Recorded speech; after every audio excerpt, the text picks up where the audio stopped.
जेव्हा ब्रह्मांड नायक स्वामी समर्थ पहिल्यांदा अक्कलकोट नगरीत आले, तेव्हा तिथे असा कोणता चमत्कार घडला की थेट अक्कलकोटचे राजे त्यांच्या चरणी लीन झाले? चला तर जाणून घेऊयात.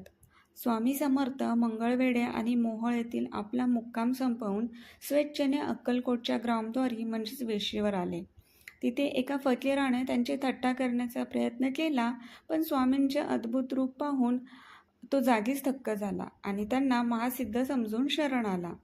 तेथून निघून स्वामी थेट चोळप्पा नावाच्या एका अत्यंत गरीब पण भाविक भक्ताच्या घरापाशी आले. चोळप्पांनी स्वामींना ओळखले आणि मोठ्या आदराने त्यांना आपल्या घरी आणले.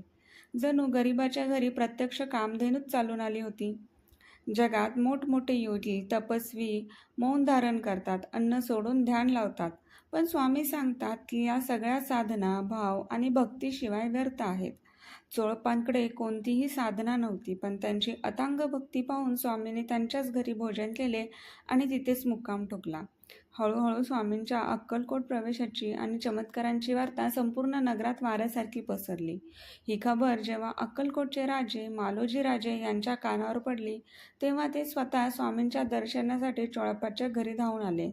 स्वामींचे ते अफाट आणि दिव्य तेज पाहताच राजांचे डोळे आनंदाश्रूंनी भरून आले. त्यांचा कंठ सद्गदित झाला. आपले राज्यपण विसरून मालोजी राजे थेट स्वामींच्या चरणी लोटांगण घातले गेले. त्यांनी स्वामींना घट्ट मिठी मारली, त्यांचे पाय धुवून त्यांची षोडोपचारे पूजा केली. अशी ही चोळप्पांच्या भक्तीची आणि अक्कलकोट नगर प्रवेशाची परमपावन कथा. जर तुम्हाला स्वामींची ही लीला आवडली असेल तर कमेंटमध्ये श्री स्वामी समर्थ नक्की लिहा आणि अशाच सुंदर कथा रोज ऐकण्यासाठी चॅनलला सबस्क्राईब करा.